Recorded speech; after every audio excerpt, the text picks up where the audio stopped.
Latest updates ఎప్పటికప్పుడు పొందడానికి big TV WhatsApp channel follow అవ్వండి. లింక్ డిస్క్రిప్షన్ లో ఉంది.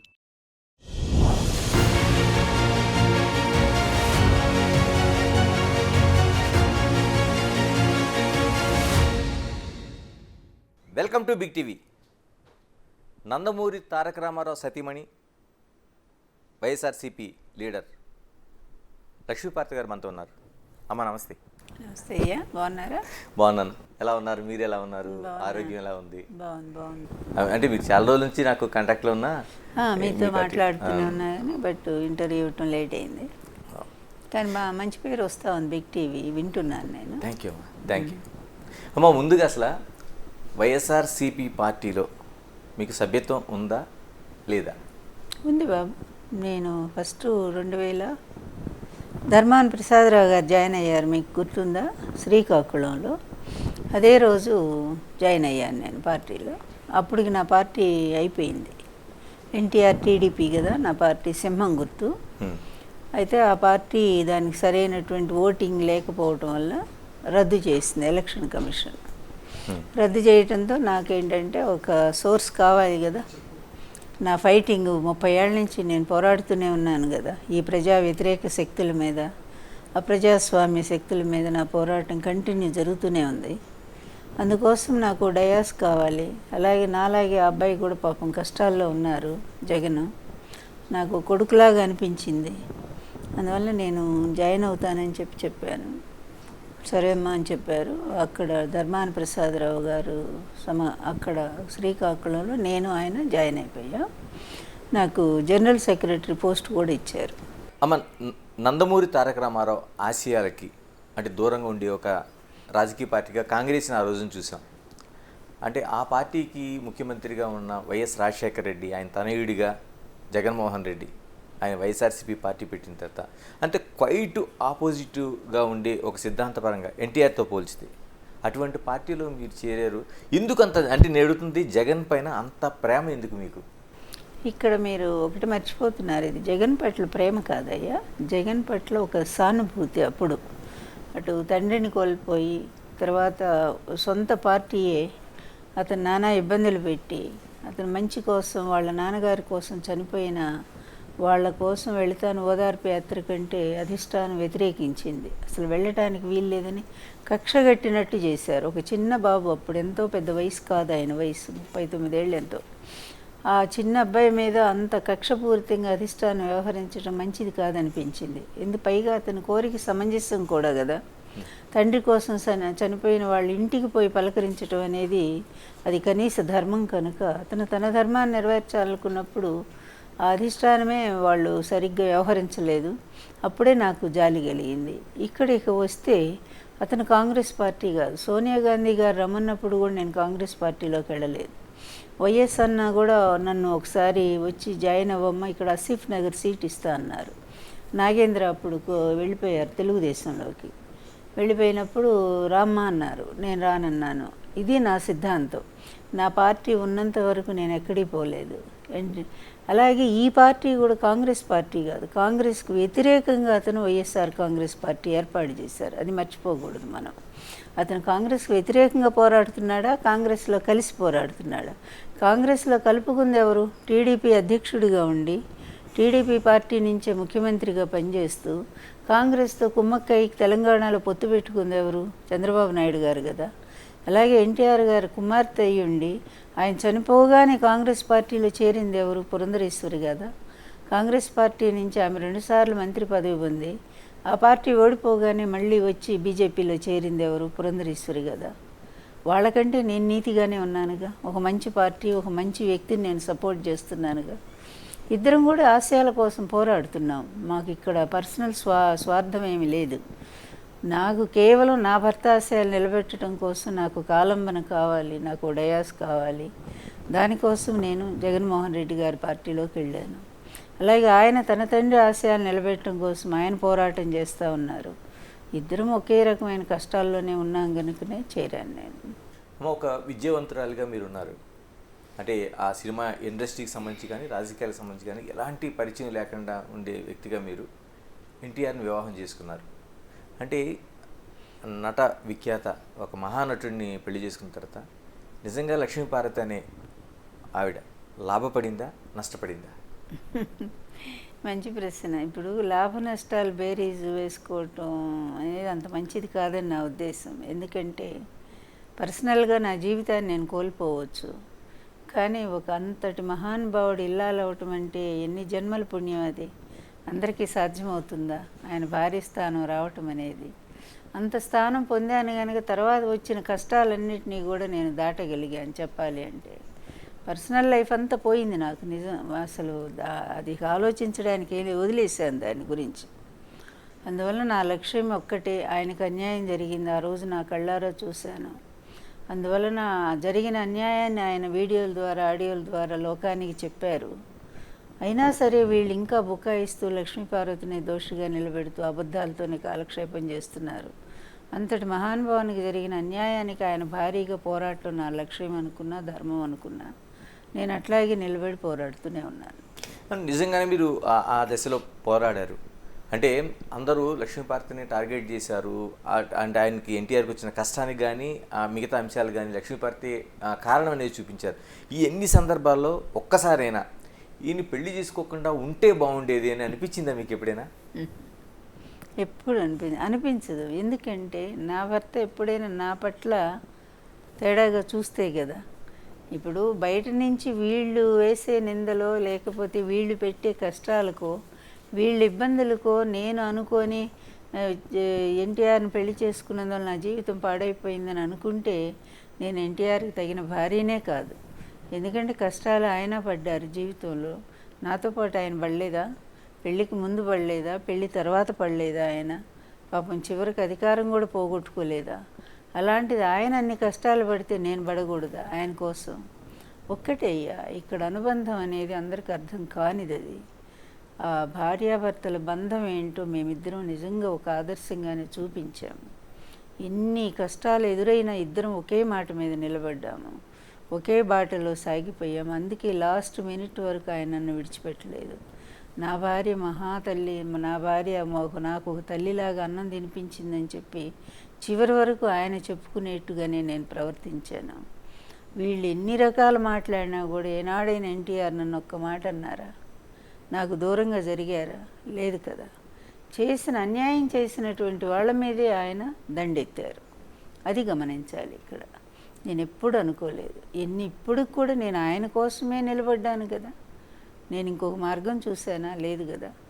ఇప్పటికీ ఎన్టీఆర్ అనే మాటే కదా నా నోటి వెంట వస్తూనే ఉంటుంది. అందువలన అట్లా మా అనుబంధం వేరు, మా ఆశయాలు వేరు, మా ఇద్దరిని అర్థం చేసుకునే వ్యక్తులు అసలు లేరు. అదే అంటున్నా, అంటే చాలామంది ఆయన రాముడిగా, కృష్ణుడిగా, ఒక మహానటుడిగా చాలామంది తెలుసు, ఆయన జీవిత చరిత్ర అంతా తెలిసిందని చాలామంది అనుకుంటూ ఉంటారు. కానీ ఆయన చివరి దశలో అంటే భారీగా మీరే దగ్గర ఉన్నారు. ఒక్కసారి గుర్తు చేసుకుంటే ఏమనిపిస్తుందమ్మా? అత్యంత విషాదం బాబు. అది నిజం చెప్పాలంటే అది ఎప్పుడు తలుచుకున్న నా గుండె పగిలిపోతూనే ఉంటుంది. నేను ఎటువంటి పరిస్థితుల్లో ఆయన జీవితంలో ఒక అడుగు పెట్టాను మీ అందరు మీరు చిన్నపిల్లలు, కానీ మీ పెద్దవాళ్ళందరికీ తెలుసు. ఆయన పెరాలసిస్ స్ట్రోక్ వచ్చి లేవలేని పరిస్థితుల్లో నన్ను పెళ్లి చేసుకున్నారు. మరీ 10 లక్షల మంది జనం ముందు అనౌన్స్ చేసి మళ్ళీ నన్ను పెళ్లి చేసుకున్నారు ఆయన. అట్లా చేసుకున్న తర్వాత ఒక 6 నెలలు నేను మర్చిపోయి సేవ చేశాను ఆయనకి. పూర్తిగా తిరిగి ఆయన కోలుకొని ఎలక్షన్లో తిరిగేంత వరకు కూడా దాని వెనక ఎంత కృషి చేశానో, ఎంత సర్వీస్ చేస్తే మళ్ళీ ఆయన తిరిగి నిలబడగలిగారో ఇక్కడ అర్థం చేసుకోవాలి. నేను వచ్చేటప్పటికి ఆయనకు ఆస్తులు లేవు, పిల్లలకి ఇచ్చేశారు, ఎప్పుడో ఇచ్చారు. 82లోనే ఆయన పార్టీ పెట్టినప్పుడే తన ఆస్తులు మొత్తం కూడా పిల్లల పేరు రాసేశారు. అందువల్ల ఆయనకు ఆస్తులు లేవు, అలాగే అధికారం లేదు, ఓడిపోయి ఉన్నారు. తర్వాత ఆరోగ్యమూ లేదు, మళ్ళీ లేచి తిరుగుతారో లేదో కూడా తెలియని పరిస్థితి. అయినా ఒక విపరీతమైన ఒక కృష్ణుడికి మీరా ఎంతటి భక్తురాలో అంత భక్తిభావంతో నేను ఆయన జీవితంలోకి వచ్చాను. అడుగడుగున ఈ పార్టీకి కూడా సాయం చేశాను. ఈ పార్టీ పుట్టినప్పుడే నేను కూడా పార్టీలో జాయిన్ అయ్యాను. ఎప్పుడో నేను వేరే చోటు ఉండి కూడా నేను జాయిన్ అయ్యి పార్టీకి సేవ చేశాను. నేను అంత అభిమానంతో ఆయన జీవితంలోకి వచ్చి చివరికి ఆయన పార్టీని కూడా నేను నిలబెట్టాను, గర్వంగా చెప్పగలను. 258 సీట్లు గెలిచిందంటే తెలుగుదేశం పార్టీ 94 ఎలక్షన్లో మేమిద్దరమే కదా క్యాంపెయిన్ చేశాము. ఇంకొకరు రాలేదు కదా, 3వ మనిషి లేరు కదా. మేమిద్దరం క్యాంపెయిన్ చేసి పార్టీని అంత అద్భుతంగా గెలిపించుకుంటే చివరికి 8 నెలలు తిరగకుండా నన్ను బూచిగా చూపించి నా భర్తను పదవి నుంచి లాగేసి ఆ ముఖ్యమంత్రి పదవి కోసం వాళ్ళు ఆడిన దుర్మార్గాలు నాటకాలు రామోజీను చంద్రబాబు కలిసి దానికోసం స్త్రీనైనా సరే ఎన్ని చంపినా సరే సిద్ధపడ్డాను నేను. ఏదైనా నా భర్తకు జరిగిన అన్యాయాన్ని ప్రజలందరికీ చెప్పేదాకా నేను ఈ పోరాటాన్ని కొనసాగిస్తాను. నా భర్త దగ్గర నేను శవం దగ్గరే ప్రమాణం చేసుకున్నాను. నేను అప్పటి నుంచి కూడా కంటిన్యూగా అలాగే నిలబడ్డాను. నేను ఎప్పుడు వెనక్కి తగ్గలేదు, ఇంతవరకు ఎక్కడా కాంప్రమైజ్ కాలేదు. అంటే ఎందుకు నిజంగా మీరు అన్నట్టు ఎన్టీఆర్ చరిష్మాతోని మీరిద్దరుతో ప్రయాణంలో చాలా ఎక్కువ సీట్లు వచ్చినాయి. అంటే ఎన్టీఆర్ లక్ష్మీపార్వతి పార్టీగా ఎందుకు ఆ చరిష్మాని క్యారీ చేయలేకపోయారు? ఎందుకు ఆ రాజకీయ దీన్ని నిలబెట్టుకోలేకపోయారు? ఒక్కటి బాబు, ఇక అక్కడ అడుగడుగునే మోసం. ఇప్పుడు ఎన్టీఆర్ అంతటి మహామనిషిని పడేటువంటి అంత తేలిక చెప్పండి. కానీ 8 నెలల్లో ఎట్లా లాక్కోగలిగాడు? అతను అంత తెలివి, అంత కుట్రదారు అతను. అదేవిధంగా ఆయన చనిపోయిన తర్వాత పార్టీ చీలిక వచ్చింది. సైకిల్ గుర్తు మాకు రావాలి కానీ రానివ్వకుండా అతను లంచం ఇచ్చి ఆ సైకిల్ గుర్తుని తెచ్చుకున్నాడు. అలాగే కోర్టును ఎలా మేనేజ్ చేశాడో అది చాలా పెద్ద స్టోరీ ఉంది చెప్పడానికి. నేను చెప్పడమే, ఇప్పుడు అందరూ చెప్తూనే ఉన్నారు ఆ స్టోరీలన్నీ కూడా. ఇలా అడుగడుగున అందరినీ కూడా లంచాలు ఇచ్చో లేకపోతే బబ్బెపెట్టో లేకపోతే తప్పుదారి పట్టించో ఈ విధంగా ఎన్టీఆర్కి సంబంధించిన ఆస్తులుగా చేశాడు. పార్టీకి సంబంధించిన నిధులు తీసుకున్నాడు. చివరికి పార్టీ గుర్తు సైకిల్ గుర్తు లాగేశాడు. అప్పటికప్పుడు కొత్తగా వచ్చిన గుర్తు మాది సింహం గుర్తు. ఇటువైపు నాకెవరిని ఉన్నారా? ఎమ్మెల్యేలు అందరూ అటే వైపు వెళ్ళిపోయారు కదా. చంద్రబాబు ఎన్టీఆర్ ఉన్నప్పుడే లాగేసుకున్నాడు కదా అతను మొత్తాన్ని. బుచ్చి చౌదరి లాంటి సీనియర్ లీడర్లు మీ వైపే ఉన్నారు కదా ఆ రోజు. ఎవరు? గోరెంట్ల బుచ్చి చౌదరి లాంటి వాళ్ళు. గోరెంట్ల బుచ్చి చౌదరి, మన ముద్దు కృష్ణనాయుడు, మొత్తము 22 మంది ఎమ్మెల్యేలు ఉన్నారు. అప్పటికి 21 మంది ఎమ్మెల్యేలు ఉన్నారు. ఉన్నా కూడా చాలామంది హార్ట్ఫుల్గా పనిచేయలేదు. అంటే వాళ్ళు తటస్థంగా ఉండిపోయారు. 3-4 అప్పయ్య దొర ఇలాంటి వాళ్ళు, అలాగే వాళ్ళు ఏముంది వాళ్ళ నియోజకవర్గానికే పరిమితం. వాళ్ళ ప్రభావం రాష్ట్రం అంతా ఉండదు కదా. మాకున్న తక్కువ టైంలో సింహం గుర్తుతో మా దగ్గర డబ్బు లేదు, అవతల అధికారంలో ఉన్నాడు. అదేవిధంగా సింబలే మమ్మల్ని ఎక్కువ దెబ్బతీసింది. ఎందుకంటే సైకిల్ సింబల్కి ప్రజలు అలవాటు పడిపోయారు. అప్పటికి 14 ఏళ్ళుగా తెలుగుదేశం పార్టీ పెట్టిన తర్వాత. మీకు ఒకటి గుర్తు చేస్తాను, అరుణ్ శౌరి అని గొప్ప జర్నలిస్టు కదా, ఆయన మంచి ఆర్టికల్ రాశారు. ఈ ఎలక్షన్లో 96 ఎలక్షన్లో పార్లమెంట్ ఎన్నికల్లో లక్ష్మీపార్వతి 30 పార్లమెంట్ సీట్లు గెలుచుకోబోతుంది అని ఆయన రాశారు. అంటే అప్పటికి వేవ్ ఎంత ఉందో మీరు చూడండి ప్రజల్లో. సరే, మేము నా కష్టం పగలు రాత్రి జనాలు విపరీతంగా వచ్చారు బాబు.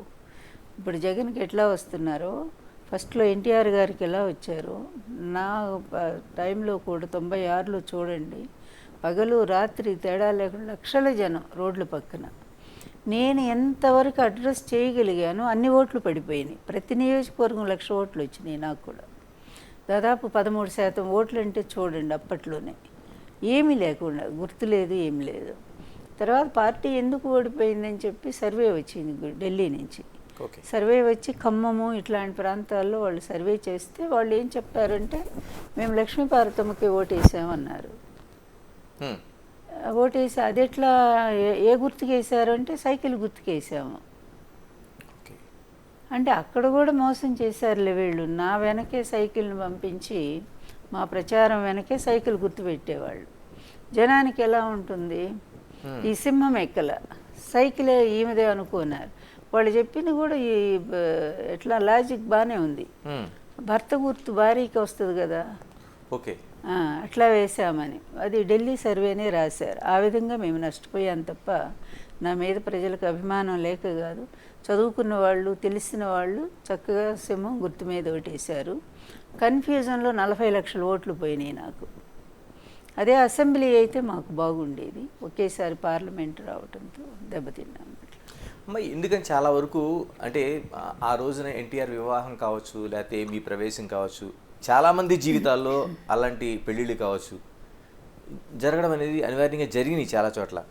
ఎందుకు లక్ష్మీపార్వతిని ఎన్టీఆర్ కుటుంబం ఓన్ చేసుకోలేకపోయింది? ఒక రాజ్యాంగేతర శక్తిగా ఎందుకు మిమ్మల్ని వాళ్ళు చూపించాల్సిన అవసరం ఎందుకు వచ్చింది అసలు? వాళ్ళైతే ఎప్పుడు చూపెట్టలేదు నన్ను, చూపెట్టినంత చంద్రబాబు గారే రాజ్యాంగం. ఎందుకంటే ఆ కుటుంబం ఇప్పుడు రాజకీయాల్లో లేరు కదా, అప్పటికి లేరు కనుక చేసిందంత. ఇప్పుడు ఎవరికి ఇదంతా అవసరము?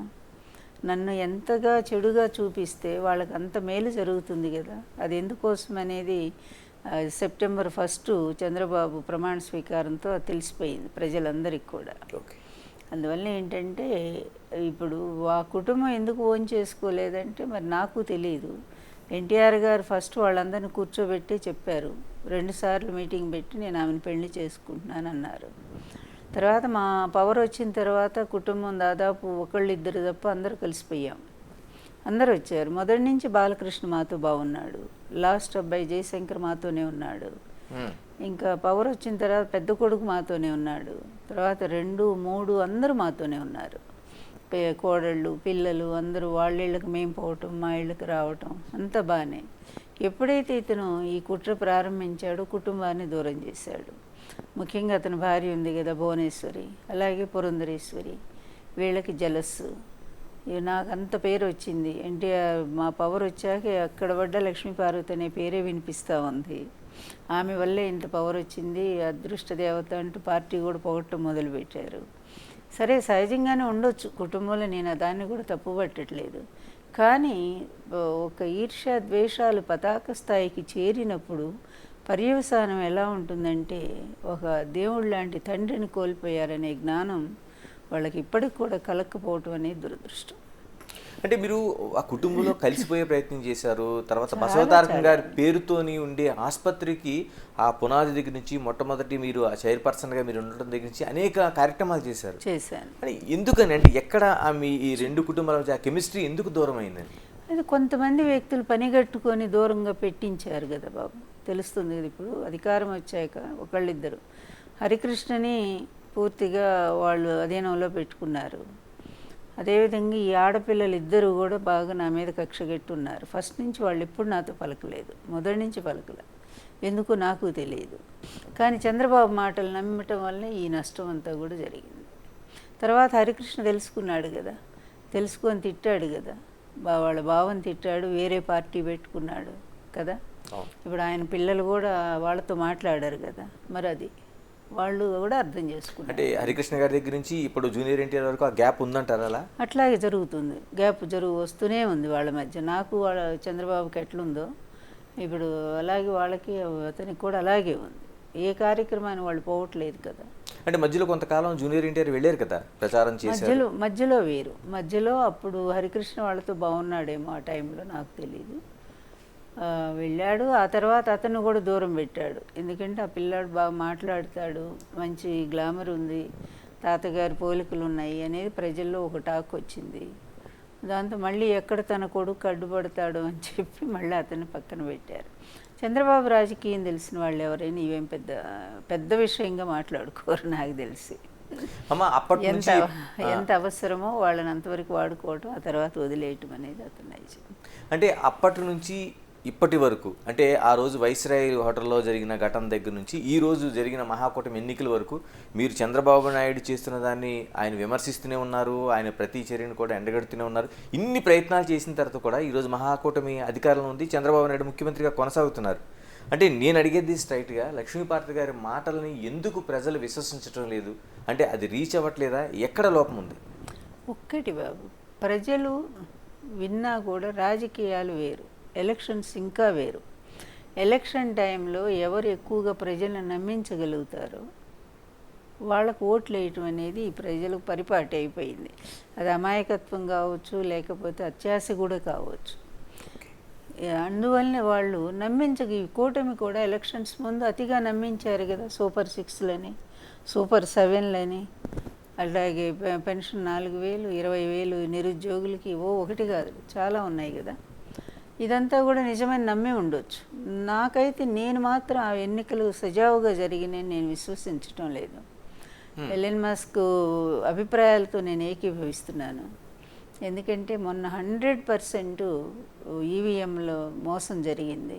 అది ట్యాంపరింగ్ జరిగిందా లేకపోతే అయిన తర్వాత ఏదైనా బ్యాలెట్స్ మార్చారా, ఏదో మొత్తాన్ని టెక్నికల్గా దాన్ని వాళ్ళు మార్పు చేశారు. అది ఢిల్లీ నుంచి మన రాష్ట్రం ఆంధ్రప్రదేశ్ వరకు కూడా జరిగిన మాట వాస్తవం. అందుకని హర్యానా తర్వాత మొన్న చూస్తే ఇక్కడ జరిగిన మహారాష్ట్ర ఎన్నికలు కూడా అనేక అనుమానాలకు తావిస్తూ ఉంది. అందువల్ల వీటన్నిటి మీద నిజం తేలాల్సినటువంటి అవసరం ఉంది. ఈవీఎంలో ట్యాంపరింగ్ జరిగాయంటారా? అదే ట్యాంపరింగ్ చేయగలిగారా, లేకపోతే ట్యాంపరింగ్ కాకుండా ఇంకా వేరే ఒక పద్ధతి ద్వారా వాళ్ళు మొన్న ఫర్ ఎగ్జాంపుల్ మన మహారాష్ట్ర ఎన్నిక చూస్తే 58% సాయంత్రం 5 వరకు, అక్కడి నుంచి ఒక 3 గంటల్లోనే 78%కి ఎట్లా ఓటింగ్ వెళ్ళిపోతుంది. సంథింగ్ అదే జరిగింది ఆంధ్రప్రదేశ్ ఒరిస్సా ఎలక్షన్స్లో కూడా. ఎందుకంటే నీకు ఛార్జింగ్ డౌన్ అవుతూ వస్తుంది కదా కౌంటింగ్ నాటికి, కానీ అది 90%కి ఛార్జింగ్ పెరిగిపోయిందంటేనే అక్కడ డౌట్ వచ్చింది కదా. ఎలక్షన్ కమిషన్ వ్యవహారం తీసుకున్నా కూడా ఇంతమంది మాకు రీకౌంటింగ్ చేయమని చెప్పి మళ్ళీ పెట్టుకున్నారు కదా. పెట్టుకుంటే సుప్రీంకోర్టు కూడా ఆర్డర్ ఇచ్చింది కదా చెయ్యమని చెప్పి, కానీ వాళ్ళు ముందుకు వచ్చారా? మాకు పోలింగ్ చేస్తాం తప్ప మేము మళ్ళీ రీకౌంట్ చేయమని చెప్పి ఎందుకు ఎదురు తిరిగారు? ఎలక్షన్ కమిషన్ ఎవరి గుప్పిట్లో పనిచేస్తూ ఉంది? తీరా ఎలక్షన్స్ ముందు ఎన్నికల వ్యవహారం అంతా కూడా ఆ ప్రక్రియ పూర్తయిన వెంటనే ఎందుకు చేంజ్ చేశారు? అది కూడా 3 సభ్యులు ఉన్నటువంటి కమిటీ ద్వారానే ఒక ఎలక్షన్ కమిషన్ చేంజ్ అవుతాడు. అది 100% సుప్రీంకోర్టు జడ్జి ఉండాలి దానికి. అలాంటిది అవేమీ లేకుండానే ఏకపక్షంగా ఎట్లా మార్చారు? మార్చిన తర్వాత ఎలక్షన్ కమిషన్ వ్యవహారం ఆంధ్రప్రదేశ్లో, మన మిగిలిన రాష్ట్రాలు మనకు తెలియదు, ఆంధ్రప్రదేశ్లో కళ్ళారా చూసాము. నిజంగా అల్లర్లు చేసిన వాళ్ళు, అదేవిధంగా డబ్బాలు ఎత్తుకుపోయిన వాళ్ళు, నీళ్లు పోసిన వాళ్ళు ఒక్కళ్ళన్నా అరెస్ట్ అయ్యారా? ఏమి లేని పిన్నెల్లి లాంటి వాళ్ళు మాత్రం అరెస్ట్ చేసి జైల్లో పెడతా ఉన్నారు. ఎంత దారుణాలు జరిగినాయంటే ఆంధ్రప్రదేశ్ ఎన్నికలు మాత్రం అది ఒక అమానవీయమైనటువంటి సంఘటన. అందువల్ల చంద్రబాబు నాయుడు ఎప్పుడూ కూడా స్ట్రైట్గా గెలవలేదయ్యా. నేను మరొకసారి చాలా స్ట్రాంగ్గానే చెప్తున్నాను. అతను 99 ఎలక్షన్స్ అంతే. ఆ రోజు వాజ్పేయికి ఉన్నటువంటి పేరు ప్రఖ్యాలు చూసి బీజేపీలో దూరిపోయాడు. బీజేపీకి ఉన్న పేరును ఉపయోగించుకుని ఆ రోజు బయటపడ్డాడు. తర్వాత మళ్ళీ 2004 వచ్చేసరికి ఓడిపోయాడు, బీజేపీకి దూరం అయ్యాడు. అప్పుడు 2004లో వైఎస్ రాజశేఖర రెడ్డి వచ్చారు, 2009లో వైఎస్ గెలిచారు. ఇతను ఎప్పుడు ఫేస్ వాల్యూ లేదు. ప్రజలకు మెచ్చినటువంటి ఒక్క పని ఈయన చేయలేదు ఆయన జీవితంలో. ప్రతిదీ కూడా ఒక కాపీ కొట్టడం, అది కూడా ఒక పబ్లిసిటీ చేయించుకోవటం అతని మీడియా ద్వారా. అతను ఒక్కడే మీడియాను మేనేజ్ చేస్తాడు. ఆ మీడియా ద్వారానే అతను ఇంద్రుడు చంద్రుడు విజనరీ అని పొగిడించుకుంటాడు. ఆ విజనరీ గుర్తుగా ఒక్క పని కూడా వాళ్ళు చూపించలేనటువంటి పరిస్థితి ఇన్నేళ్ళు అతని పరిపాలనలో. అతను ఒక అసమర్థ పరిపాలకుడు నా దృష్టిలో, నేను చెప్తున్నాను నేను. అంతేకాదు అతను ప్రజలకు ఎప్పుడూ కూడా అతను ప్రజా వ్యతిరేకి కూడా. అతను తన స్వార్థం కోసం, తన అధికార వ్యామోహం కోసం అధికారాన్ని సంపాదిస్తాడు. వచ్చిన వెంటనే ఇక అవినీతిలోనేమో అడ్డగోలుగా లక్షల కోట్లు సంపాదిస్తాడు. ఇక ప్రజలను పట్టించుకోడు. ఎప్పటి నుంచి జరుగుతున్నటువంటి వ్యవహారం ఇది. ఎప్పుడైనా అతని హయాంలో ఒక్క ప్రాజెక్టు కట్టాడు మనం చెప్పండి? ఎప్పుడైనా సరే అతని హయాంలో ఒక గొప్ప ఏదైనా ఇది వచ్చింది, పరిశ్రమ వచ్చిందని చెప్పడానికి ఏమైనా ఒక్కటైనా ఉందా? అందువల్ల ఇవన్నీ తీసి మనం పక్కన పెడదాము. అతను ఎన్నికలను మేనేజ్ చేయటం అనేది అతనికి వెన్నతో పెట్టిన విద్య. అట్లాగే జరిగింది మొన్న ఎలక్షన్ కూడా.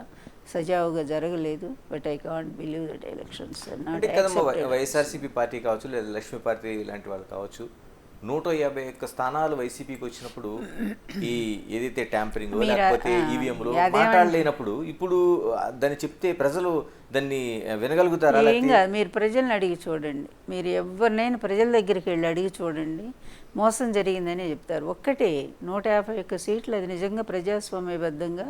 ఎందుకంటే చంద్రబాబు నాయుడు లాంటి పరిపాలన భరించలేక మీరు 94 ఎలక్షన్స్ చూడండి ఒకసారి, భరించలేక వైఎస్ రాజశేఖర్ని బ్రహ్మాండం గెలిపించారు కదా. అట్లాగే మొన్న కూడా భరించలేక జగన్మోహన్ రెడ్డి జగన్మోహన్ రెడ్డి అంటేనే ఒక ఆకర్షణ ప్రజలకి. జగన్మోహన్ రెడ్డి గారి తండ్రి అంటే ఒక నమ్మకం. ఆయన ఇచ్చినటువంటి పథకాలు ప్రజల్లో ఇంకా పనిచేస్తూనే ఉన్నాయి. ఇప్పటికి కూడా ఆయన పేరు నిలబడిందంటే అవే. ఫీజు రీయింబర్స్మెంట్ కానీ, ఆరోగ్యశ్రీ పథకం కానీ, ఇవన్నీ కూడా ప్రజల్లో శాశ్వతంగా మిగిలిపోయినాయి. ఎంతమంది పేద విద్యార్థులు అమెరికా వెళ్ళగలిగారయ్యా? చంద్రబాబు నాయుడు కాదు విజనరీ, వైఎస్ రాజశేఖర రెడ్డి గారు విజనరీ. చెప్తున్నాను, అదే కంటిన్యూ వస్తున్నాను నేను. అలాంటిది ఇక్కడికి వచ్చేసరికి నేను ఇప్పుడు అదే చెప్తున్నా, ఒక ఆంధ్రప్రదేశ్ చంద్రబాబు మేనేజ్ చేశాడంటలా, ఢిల్లీ నుంచి జరిగింది అంటున్నాను. అందుకనే సెంట్రల్ ఎలక్షన్ కమిషను దీనికి సపోర్ట్ ఇచ్చారు కనుకనే జరిగింది అది. మరి జగన్మోహన్ రెడ్డికి ఎవరిస్తారు? మరి కాంగ్రెస్ తెలంగాణలో ఇస్తుందా? ఎందుకు చేయలేకపోయింది బీజేపీ పార్టీ? ఏది ఆ.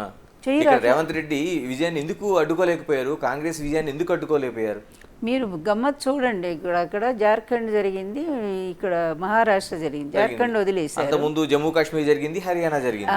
జరిగింది, అది వదిలేశారు, పెద్ద రాష్ట్రాలు పట్టుకున్నారు. ఇక్కడ అంతే, జార్ఖండ్ వదిలేశారు, ఇది పట్టుకున్నారు. అన్నీ ఒకేసారి చేస్తారా?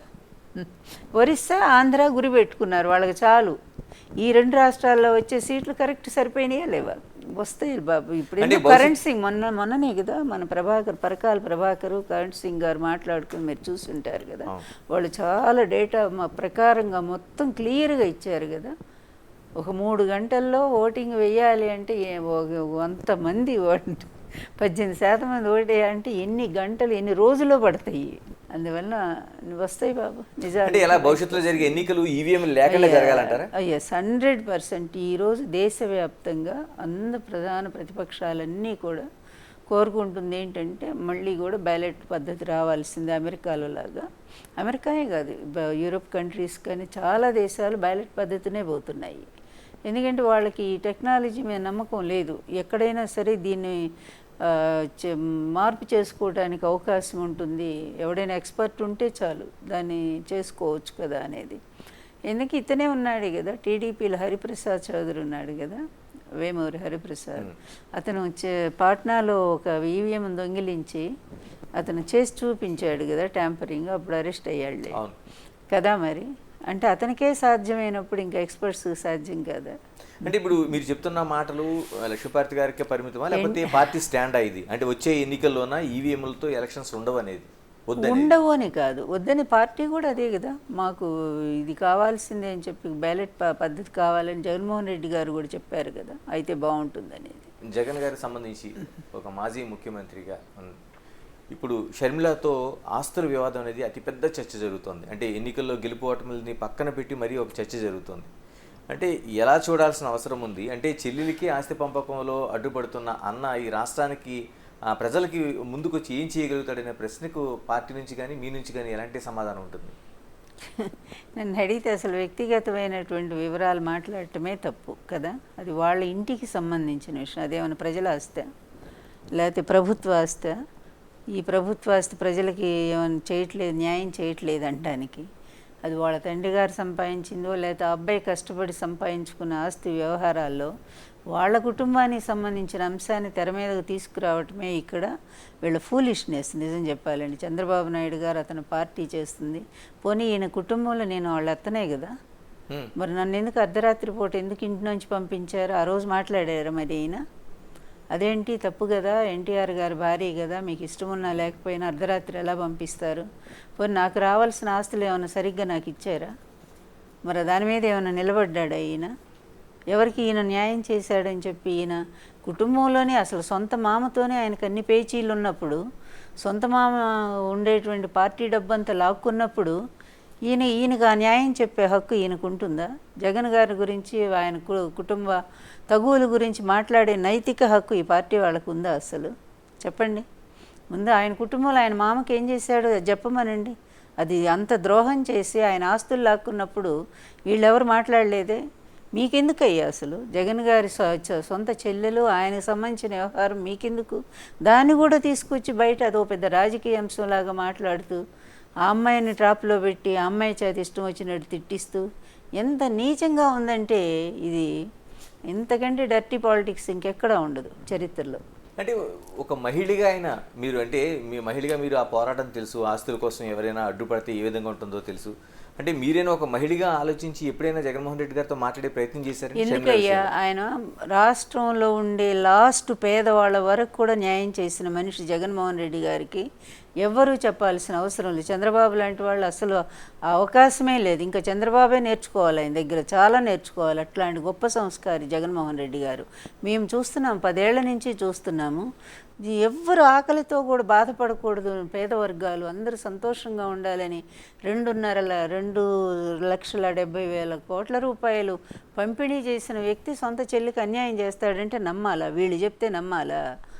ఆస్తులు, తండ్రి ఆస్తులు ఎప్పుడో పంచుకున్నారు వాళ్ళు. ఇప్పుడు అన్న కూడా మొన్న ఆయనే కదా బయట పెట్టారు. ఇంకా మనం మాట్లాడటం ఏమన్నా అర్థం ఉందా దానికి? ఈయన ఆస్తులు, ఈయన సంపాదించుకున్న ఆస్తుల్లో కూడా అమ్మాయికి రాసి ఇచ్చారు కదా, ఈవీఎంలు చేశారు కదా. చేస్తే ఆమె ఎంత కుట్ర తెరదీసింది. ఇప్పుడు అది ఈ టైంలో మరి ఏదంటే అటాచ్మెంట్లో ఉన్నాయి కనుక కదా, ఈడీ అటాచ్మెంట్లో ఉన్నటువంటి ఆస్తులను ఎప్పుడైనా ముట్టుకోవచ్చా, దాన్ని ట్రాన్స్ఫర్ చేసుకోవచ్చా? అది అబ్బాయికి కదా కేసు. మళ్ళా తెలిసి కూడా కావాలని ఎందుకు చేసింది? తప్పు కదా అది. అందువల్ల కేవలం చంద్రబాబు చేతిలో ఒక పావులాగా మారిపోయి ఇష్టం వచ్చినట్టు ఆడుతున్న షర్మిల గారి మాటలో న్యాయం ఉందని మీరు నమ్ముతున్నారా? అంటే ఆ రోజు మేమే కాదు, ప్రజలు ఎవ్వరూ నమ్మటం లేదు. ప్రజలు ఎవ్వరూ నమ్మట్లేదు. జగన్మోహన్ రెడ్డి నిజాయితీపరుడు, అతను ఎవరికి అన్యాయం చేయడనేది స్ట్రాంగ్ బిలీవ్. అంటే ఆ రోజున ఏదైతే ఎంఓయూ చేసుకునేటప్పుడు కేవీపీ రామచంద్ర కావచ్చు, వైవి సుబ్బారెడ్డి కావచ్చు, వీళ్ళందరూ దగ్గర ఉన్నారు, ఆయన అంగీకరించాడు అనేది కదా ఇప్పుడు వైఎస్ షర్మిల చెప్తున్నది. ఎంఓయూ చేసుకున్నారు. చేసుకున్న తర్వాత అందులో ఏముంది, కండిషన్ ఏముంది బాబు? ఆస్తులు రిలీజ్ అయిన తర్వాత, మన కేసు పోయి ఈడీ నుంచి రిలీజ్ అయిన తర్వాత మీరు తీసుకోండి అని చెప్పి అదే కదా లాస్ట్ లైన్, అదే కదా. మరి ఇంతకు ముందే ఎందుకు ఆమె వాళ్ళ అమ్మతో బలవంతంగా ఎందుకు ట్రాన్స్ఫర్ చేయించుకుంది చెప్పండి బాబు. అస్సలు కుటుంబ వ్యవహారాల్లో తలదూర్చడమే తప్పు నా విషయంలో. ఇప్పుడు నేను కూడా నా విషయం ఏనాడు వ్యక్తిగత విషయం పెద్దగా నేను ఎప్పుడు మాట్లాడలేదు. ఇక మా కుటుంబంలో గొడవలు ఇలా ఉన్నాయి అలా ఉన్నాయి ఎప్పుడు మాట్లాడు. ఎన్టీఆర్ జరిగిన అన్యాయం మీద నేను మాట్లాడుతూ చంద్రబాబుని టార్గెట్ చేశాను తప్ప నేను కుటుంబ సభ్యులను ఎవరిని నేను ఎప్పుడు టార్గెట్ చేయలేదు. మనకెందుకయ్యా వాళ్ళ కుటుంబంలో విషయం? మా కుటుంబంలో 100 ఉన్నాయి ఈరోజు, ఒకళ్ళు చాలా ఉన్నాయి సమస్యలు. ఇవన్నీ కూడా మాట్లాడితే బయట ఊరుకుంటారా? ఎప్పుడు అట్లా మీ ఆడవాళ్ళని అంటే ఒక రకమైన ఇది, బయట ఆడవాళ్ళని అంటే మాత్రం అనొచ్చు అన్నట్టుగా ఉంటే ఇట్లా తప్పు కాదు. ఈ ఆస్తి వివాదంలో షర్మిలని వైసీపీ పార్టీ నుంచి టార్గెట్ చేస్తున్న తీరు, అంటే చివరికి విజయమ్మని అనుమానిస్తున్న తీరు కావచ్చు, లేకపోతే చాలా వరకు షర్మిలని టార్గెట్ చేస్తున్న తీరు కావచ్చు, ఇవన్నీ చూస్తుంటే ఏమనిపిస్తుంది? మీరు మళ్ళీ ఏకపక్షంగానే మాట్లాడుతున్నారు. నన్ను అడిగితే షర్మిల్ని జగన్ టార్గెట్ చేయట్లా. షర్మిలే జగన్ని చేయటానికి, రాజకీయంగా లేకుండా చేయటానికి ఆమె ప్రయత్నం చేస్తూ ఉంది. ఆమె ఎవరి అధీనంలో ఉన్నారో అందరికీ తెలిసినటువంటి విషయమే, కాదని అంటారా? చంద్రబాబు చెప్పినట్టు ఆమె ఆడుతున్న మాట వాస్తవం కాదా? ఆమె సొంత పార్టీని వదిలేసింది. చంద్రబాబు నాయుడు గారికి ఏదన్నా విమర్శ రాగానే ఆమె వచ్చి సమాధానం చెప్తా ఉంది. అందువల్ల బాబు, ఈ రాజకీయాలు ఆడించడంలో మహాదిట్ట చంద్రబాబు నాయుడు. ఎవరినైనా ఆయన కొనేయగలడు, ఎవరినైనా మేనేజ్ చేయగలడు. కోర్టులనే తప్పుదారి పట్టించిన మహాగణుడు, 18 కేసులు వస్తే పక్కదారి పట్టించిన మహాగణుడు ఆయన. అందువల్ల ఆయన పండిపోయి ఉన్నాళ్ళే అట్లాంటి వాటిల్లో. కుటుంబానికి సంబంధించి ఒక కొడుకు పెళ్లి కోసం కార్డు పట్టుకెళ్ళి దాన్ని కూడా తప్పుపట్టే పరిస్థితిని మీరు చూడట్లేదా? కార్డు తీసుకెళ్ళి ఇచ్చినంత మాత్రాన్ని ఎవరు కాదు. అసలు చంద్రబాబు నాయుడు గారికి ఆ కుటుంబానికి ఎప్పుడన్నా పడుతుందా? వైఎస్ రాజశేఖర రెడ్డి ఉన్నప్పుడు ఇద్దరు ఏ విధంగా ఈయన మీద కేసు కూడా వేశాడు కదా. ఎఫ్ఐఆర్లో ఆయన పేరు కాంగ్రెస్ చెప్పి చేర్పించింది ఎవరు? చంద్రబాబు నాయుడు కదా. ఆ రోజు ఈవిడ మీద వ్యక్తిగతంగా విమర్శలు చేయించింది ఎవరు? చంద్రబాబు నాయుడు కదా. బాలకృష్ణ ఇంట్లోనే కదా ఐటీడీపీ ద్వారా ఆవిడ వ్యక్తిగతమైనటువంటి విమర్శలు ఎదుర్కొన్నది. చివరి పోలీస్ స్టేషన్లో కేసు పెట్టింది కూడా ఆమె కదా. అట్లాంటి వాళ్ళ ఇంటికి వెళ్ళి నువ్వు కార్డు ఇవ్వాల్సిన అవసరం ఏమన్నా ఉందా? అంత బాంధవ్యాలు ఏమన్నా ఉన్నాయా ఈ రెండు కుటుంబాల మధ్య? ఆమె పూర్తిగా చంద్రబాబు నాయుడు చేతిలో కీలు బొమ్మలాగా ఉంది ఈరోజు. వాళ్ళు ఏం చెప్తే అక్కడి నుంచి ఏది స్క్రిప్ట్ వస్తే అదే ఆమె చదువుతూ ఉన్నారు. ఒక్కటే తెలుసుకోండి, ఈరోజే కాదు ఎప్పటికైనా తెలుసుకోవాల్సింది, జగన్మోహన్ రెడ్డి ఎవరిని అన్యాయం చేయరు. ఆయన అంత జస్టిస్ పాటిస్తారు, ప్రజలకి న్యాయం చేస్తారు, కుటుంబానికి న్యాయం చేస్తారు.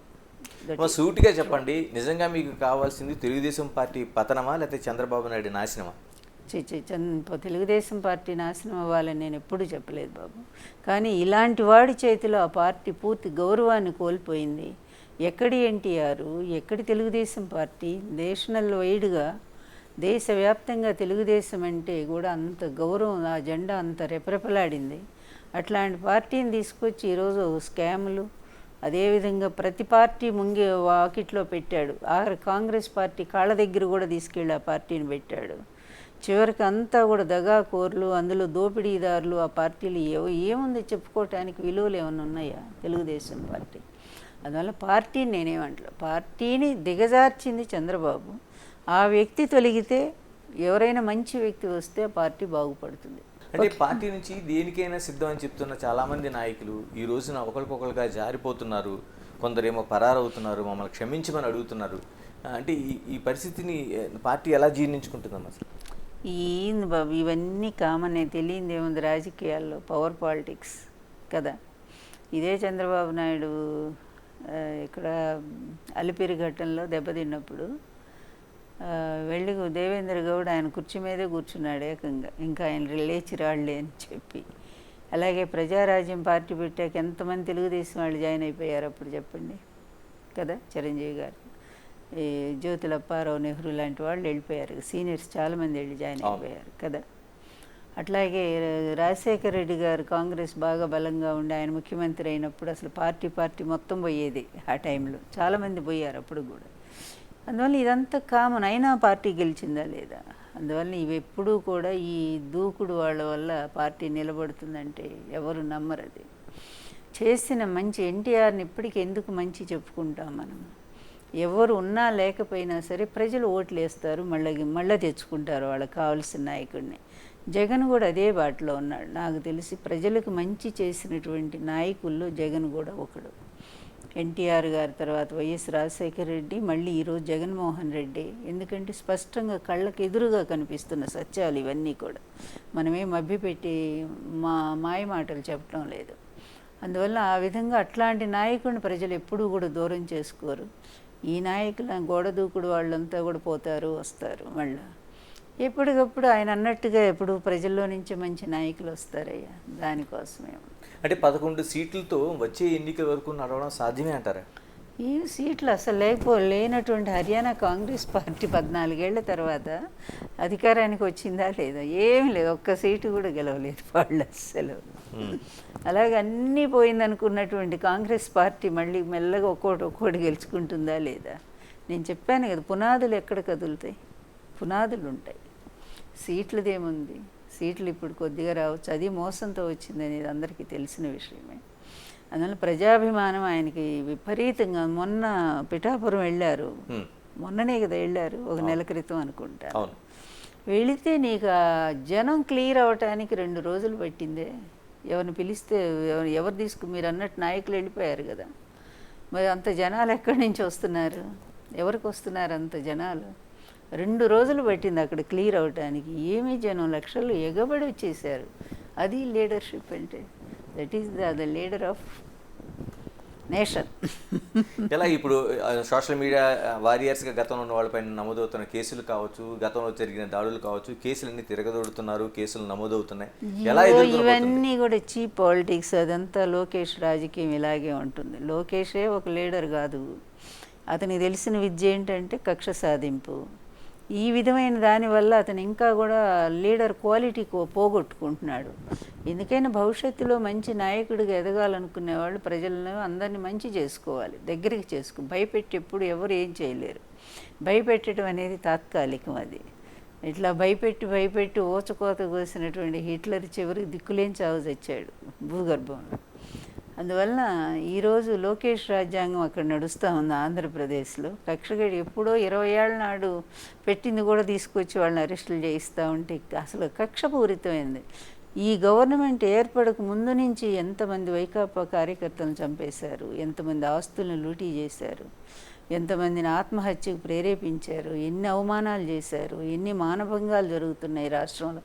సిగ్గుపడాలి నిజంగా. ఇది ప్రభుత్వమేనా? ప్రజాస్వామ్యంగా మీరు ఎన్ని కాలేదు కనుకనే అవి పట్టించుకోవట్లేదు అనిపిస్తోంది నాకు. ప్రజాస్వామ్యబద్ధంగా ఎన్నికైన వాడు ఎవడైనా సరే తన పరిపాలన చూసి బాధపడతాడు.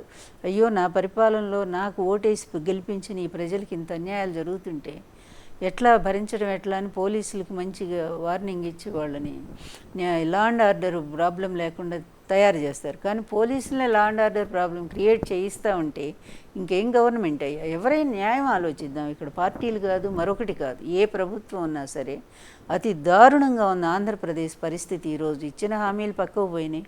దాని డైవర్షన్ కోసం ప్రతిపక్ష నాయకుడి మీద అనుక్షణం ఏదో ఒక రకమైనటువంటి నిందలు వేయటం. అది మొన్నటిదాకా లడ్డు వ్యవహారం నడిపారా? ఏది మరి రుజువులయ్యి? మళ్ళీ నిన్నేమో ఇదేదో ఆదాని వ్యవహారం తీసుకొచ్చారు. ఇట్లా పిచ్చి పిచ్చిగా వీళ్ళు ఒక సాక్ష్యాలు ఆధారాలు లేనటువంటి అన్నీ తీసుకొచ్చి డైవర్షన్ పాలిటిక్స్.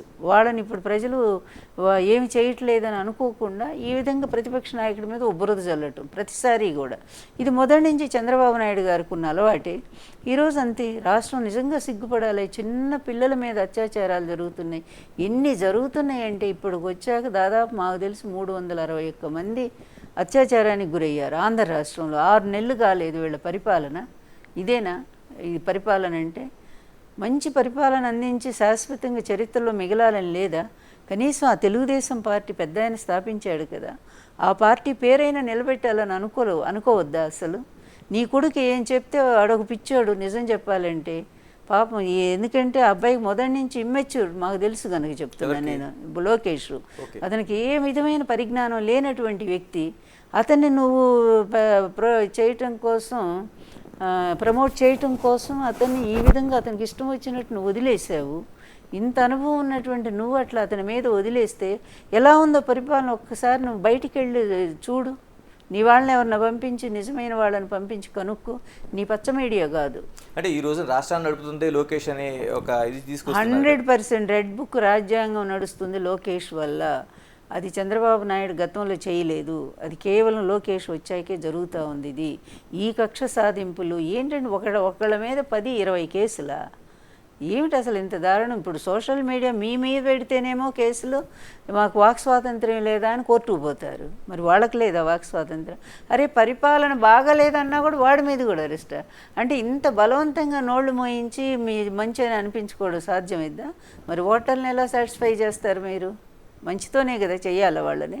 అంటే అంతకుముందు వైసీపీలో ఆడవాళ్ళ క్యారెక్టర్ అసోసియేషన్ కానీ ఇటువంటివి జరగలేదంటారు బాబు? 100% ఆడవాళ్ళ మీద ఎప్పుడు కూడా, అది కూడా వాళ్ళ వంశీ వాళ్ళ పార్టీలో ఉన్నప్పుడే అతను మాట్లాడాడేమో కానీ అదే అది అసలు అది వైకాపాకు సంబంధం ఏముంది చెప్పండి?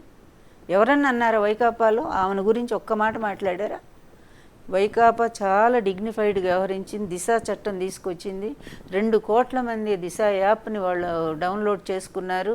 అసలు క్రైమ్ రేటు తగ్గిపోయింది. భయపడిపోయారు నిజంగా జగన్ పరిపాలన ఆడపిల్లలు జోలిపోవటానికి. ఇదేం కర్మ? వచ్చిన 3 నెలల్లోనే 30 కేసులు నీకు రేపు కేసులు. అంగీకరించడం లేదు కదా, అప్పుడు కూడా జరిగినాయి, అప్పుడు చెప్పలేదు, ఇప్పుడు చెప్తున్నారు. ఇప్పుడు పార్టీ మారి నాకు చెప్పే మాటలకు విలువ ఉంటుందా? మీరు చెప్పండి. ఎవరో మెప్పు కోసం మాట్లాడే అబద్ధాలకు ఏమైనా విలువ ఉంటుందా? ఆ మాట అప్పుడే అని ఇదిగో ఇక్కడ జరుగుతుంది నేను రిజైన్ చేసి వెళ్ళిపోతానని అని ఉంటే కొంచెం అప్పుడన్నా విలువ వచ్చి ఉండేది. వదిలి అట్లాంటి. చివరిగా చెప్పండి, ఇప్పుడు జగన్మోహన్ రెడ్డి పైన గతం నుండి కేసులు బయటికి తెస్తున్నారంటున్నారు, ఆయన అరెస్ట్ అవుతారనే ప్రచారం జరుగుతుంది. నిజంగా అదే జరిగితే ఈ పార్టీ పరిస్థితి ఏంటి? ఎవరు దీన్ని నడిపించే? మాకు తెలిసి వాళ్ళు ఎన్ని రకాలు ఏం చెప్పినా జగన్ మీద కేసులు లేవు, పెట్టబడ్డ కేసులు అవి. అందువల్లనే ఇప్పుడు ఆఖరికి మొన్న కూడా ఒక ఆఫీసర్ ఎవరు వచ్చేసారు కదా బయటికి, ఐఏఎస్ ఆఫీసర్. రాత్రి ఎవరు నాకు గుర్తులేరు పేరు. నేను అంత లోతుగా వాడి జోలి పోను. నాకు తెలుసు ఎందుకంటే జగన్ నిర్దోషి అని. 100% అతను నిర్దోషిగానే బయటపడతాడు. ఒక నిజంగా అరెస్ట్ జరిగితే పార్టీని ఎవరు నడిపిస్తారు? మేము అసలు ఆ ఆలోచన కూడా పెట్టుకోలే మేము. సరేనా? ఇంకా దానికి నెక్స్ట్ సమాధానమే లేదు. ఎలా మీ రచనా వ్యాసంగం మీరు ఎప్పటి నుంచి కూడా ఫస్ట్ నుంచి కూడా మీకు చాలా ఇష్టమైనది, నందమూరికి దగ్గరైంది కూడా ఆ రచనలు, మీ సాహిత్యం, మీ ఇదంతా. ఇప్పుడు దాన్ని ఎలా కొనసాగించబోతున్నారు? సాగుతూనే ఉంది. ప్రతి సంవత్సరం ఆ బుక్ నాది రిలీజ్ అవుతూనే ఉంటుంది. లాస్ట్ నేను ఇది రిజైన్ చేసే ముందు కూడా డీలిట్ చేశాను నేను. ఈ వయసులో కూడా డీలిట్ చేసి అవార్డు అందుకున్నాను నేను నన్నయ్య యూనివర్సిటీ నుంచి. అందువల్ల నాకు ఇప్పుడు డిగ్రీలు ఎన్ని ఉన్నాయో, లాస్ట్ డిగ్రీ కూడా అయిపోయింది, లేవు మిగల్లా. చదువులో హయ్యెస్ట్ డిగ్రీ తీసుకున్నాను డిలీట్ అనేది. అలాగే నవలలు కూడా నా 12 నవలలు వచ్చాయి. నవలలు అంటే మంచి బుక్స్, చాలా మంచి బుక్స్. బుద్ధిజం మీద రాశాను. అలాగే రామాయణంలో కొత్త కోణం, వైదేహి స్త్రీ పాత్ర. నా నవలలన్నీ కూడా స్త్రీ పాత్రలే మెయిన్గా ఉంటాయి. నేను చెప్పాలంటే మొదటి నుంచి కూడా ఆడవాళ్ళకే సపోర్ట్ నేను బాగా. అందుకే నా నోటి వెంట ఎప్పుడు స్త్రీల గురించి ఒక్క చెడు మాట రాదు, అసలు పొరపాటున కూడా రాదు. సో మరింత ఎలాంటి పుస్తకం తీసుకురాబోతున్నారు? ఎందుకంటే నేను ఇప్పుడు రాస్తున్నాను, ఆల్రెడీ అయిపోవచ్చింది. అది చెప్తాను తొందరలోనే. అంటే ఒక పాలిటిక్స్కా లేకపోతే హిస్టారికలా లేకపోతే మీ సాహిత్య పరమైందా? పొలిటికల్గా అల్లుడి సుద్దులని ఒక బుక్ రిలీజ్ అయింది. మంచి కామెడీ బుక్ అది, ఇంకా సెటారికల్గా రాసింది అది. అది కూడా చిత్తూరు మాండలికంలో రాశాను. నాకెందుకో చిత్తూరు లాంగ్వేజ్ బాగా ఇష్టం. ఈ నామిని సుబ్రహ్మణ్య నాయుడు గారి సినబ్బ కథలు, పచ్చనాకు సాక్షిగా ఇలాంటి పుస్తకాలన్నీ చదివిన తర్వాత ఆ మాండలికం మీద బాగా ప్రేమ వచ్చింది నాకు. అందుకని అల్లుడి సుద్దులు ఆ మాండలికంలో రాశాను నేను. తర్వాత ఇది చాలా ఏదో రాస్తూనే ఉంటాను, ప్రతి సంవత్సరం ఏదో బుక్ వస్తూనే ఉంది. ఇప్పుడు అలాగే ఏదో ఒకనాడు రాశాను, సీరియల్గా రాశాను అది. ఇప్పుడు ఇంకో మంచి పుస్తకం రాబోతోంది. అంటే ఎన్టీఆర్ బతుకున్న రోజుల్లో మీరు ఈ పుస్తకం రాస్తే బాగుంటుందని మీతో మాట్లాడిన సందర్భాలు కానీ, అది తీరకుండా ఉండిపోయింది కానీ ఏమైనా ఉందంటారా? ఒకటైతే మిగిలిపోయింది మాకు, ఆయనకి నాకు కూడా కోరిక. నేను రామాయణంలో ఇప్పుడు నేను రాసిన వైదేహి నవల, ఈ వైదేహి నవల నేను ఆయనకి టూకీగా స్టోరీ చెప్పాను ఆ రోజుల్లో. నా భావన అది. ఎందుకంటే వాల్మీకి చెప్పంది నేను నా ఆలోచనతో నేను రాశాను అది. అది ఆయనకి చెప్తే ఎంత నచ్చిందంటే ఆ కథ అద్భుతంగా ఉంది, ఇట్లా నాకు భలే తీయాలని ఉంది, శ్రీదేవిని సీతగా పెట్టి ఇది మాత్రం వైదేహి పేరుతోనే మనం సినిమా తీద్దామని చెప్పి నాతో అన్నారు. నాకు కూడా సంతోషం అనిపించింది, రైటర్ నేనే కదా అని అనుకున్నాము. కానీ అంతలో ఈ రాజకీయమైనటువంటి నవల ఎప్పుడో వచ్చేసింది. నవల ఎప్పుడో వచ్చింది, విపరీతమైన పేరు వచ్చింది దానికి, వైదేహికి. లేడీస్ చాలా బాగా ఆదరించారు ఆ నవల్ని. అవన్నీ మంచి నవల్లే, అవి కూడా ఎక్కువ లేడీ ఓరియంటెడే ఉంటాయి నాకు అంతా కూడా. మా ఎన్టీఆర్ వారసులుగా చాలామంది చెప్పుకుంటున్నారు, వాళ్ళు కొనసాగుతున్నారు, కానీ లక్ష్మీభారతి వారసులుగా ఎవరైనా వచ్చే అవకాశం ఉందా? వద్దులే బాబు, ఎన్టీఆర్ గారు ఒక మాట అన్నారు, వారసత్వం అనేది మనం ఇస్తే వచ్చేది కాదు, ప్రజలు ఇవ్వాలి, దాన్ని ప్రజలు గుర్తించాలి. అలా ప్రజల్లో నుంచి వచ్చేది వారసత్వం అవుతుంది. కానీ అప్పుడు మన వారసుడని మనం గర్వంగా చెప్పుకోవచ్చు. కానీ లేక మనమే దాన్ని ప్రమోట్ చేస్తూ ఉంటే వాడు అసమర్థుడైతే, ఎందుకు పనికిరాని వాళ్ళైతే ప్రయోజనం ఏముంది? పైగా నాకు కొడుకు ఒక్కడే, నా కొడుకు ప్రసాద్, అతను మంచి డాక్టరు, చాలా పేదలకు పాలేటి పెన్నిది అతను చెప్పాలంటే, మంచి పేరు తెచ్చుకుంటున్నాడు. వాడు రాజకీయ రంగం ఎందుకు, హాయిగా అతను ప్రశాంతంగా తన వృత్తిలో కోడలు కూడా డాక్టరే, ఇద్దరు చక్కగా వాళ్ళ వృత్తిలో వాళ్ళు లీనమైపోయి ఉన్నారు. ఒక మనవడు చాలు, ఫ్యామిలీ కనిపిస్తున్నాడు. వాడికి బాగా దైవభక్తి ఎక్కువ. థ్యాంక్ యూ అమ్మా, థ్యాంక్ యూ వెరీ మచ్. స్టూడియోకి వచ్చి మీ అభిప్రాయాలను తెలియజేశారు. Thank you. ఇది అంటే టోటల్గా రాజకీయాల్లో వారసులు కాదు, ఆ వారసత్వాన్ని ప్రజలు ఇవ్వాల్సిన అవసరం ఉంది. మరోవైపు ఆంధ్రప్రదేశ్ రాష్ట్రంలో జరుగుతున్న రాజకీయాలు కావచ్చు, ఎన్నికల సరళి కావచ్చు, లేకపోతే కుటుంబ వివాదాలు కావచ్చు, వీటిపైన లక్ష్మీభారతి గారికి స్పష్టమైన అభిప్రాయం మనకు తెలియజేశారు. Keep watching big TV. This is Ganesh.